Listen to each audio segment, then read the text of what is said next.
Sepertinya butuh bantuan sehingga datang ke sini. Kalau bisa tahu apa yang bisa saya bantu? Jadi begini Kak, dapat Kak rekomendasi dari temanku untuk kita melakukan bimbingan konseling. Siapa tahu dengan pergi Kak sama kita bisa Kak dapat solusinya. Jadi sebelum masuk ke proses bimbingan konseling itu, aku jelaskan dulu sifatnya konseling itu seperti apa. Nah, jadi sifatnya konseling itu bersifat rahasia, jadi tidak perlu takut kalau misal orang lain tahu, karena hanya kita berdua yang tahu. Kemudian waktunya itu dibatasi. Dan sebelumnya saya ingin memperkenalkan diri. Perkenalkan, nama saya Kanor Fadila.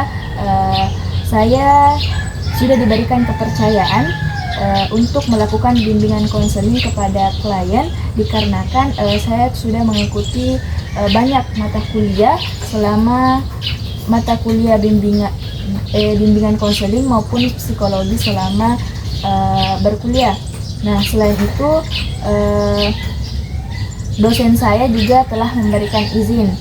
Jadi nanti bisa ceritakan masalah tak ke saya dan kita evaluasi bersama, dan untuk mencari solusinya bimbingan konseling ini tidak akan dilakukan dengan jangka waktu yang panjang. Maksudnya dalam jangka waktu jamnya yang tidak terlalu panjang gitu. Bisa ceritakan atau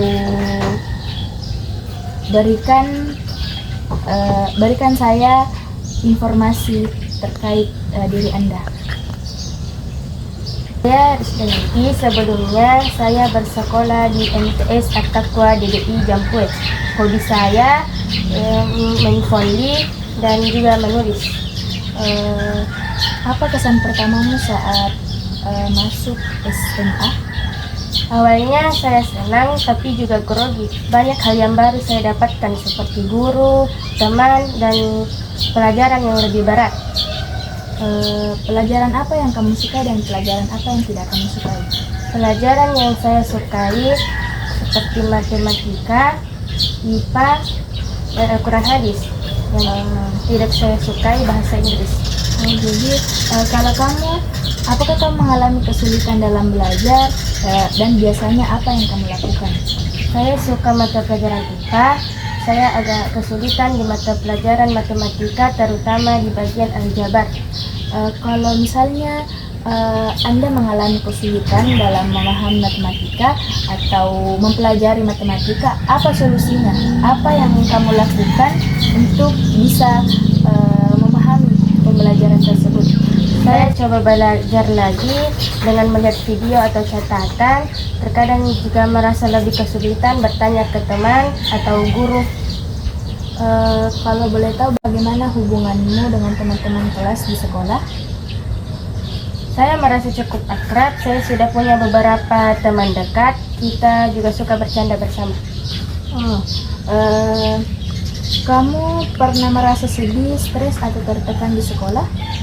Kak, ketika tugas saya menumpuk dan nilai ujian saya tidak sesuai harapan saya terkadang cerita ke ibu saya atau sahabat saya untuk lebih memotivasi saya.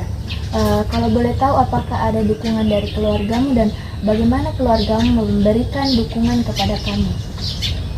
Orang tua saya selalu mendukung saya, Kak. Dia selalu mengingatkan untuk tetap terus semangat belajar, jangan putus asa, dan jangan mudah menyerah. Dan apa cita-cita dan harapanmu selama sekolah di SMA?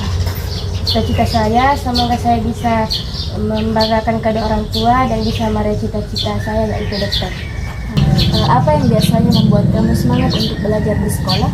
Jika saya mengingat tujuan dan dukungan dari orang tua, itu sudah cukup membuat saya untuk semangat bersekolah. Terima kasih Arisda atas semua cerita dan jawabannya hari ini. Saya sangat senang karena bisa lebih mengenal kamu dan mengetahui masalah apa yang sedang kamu hadapi di sekolah, terutama khususnya di kelas kamu sendiri. Kalau ada masalah atau ingin bercerita terkait kendala-kendala selama bersekolah di SMA, atau masalah lain boleh menceritakan kepada saya. Saya juga berterima kasih kepada Kak Ika karena sudah mau mendengarkan saya bercerita. Semangat terus ya Rizda, semoga impianmu tercapai. Kak.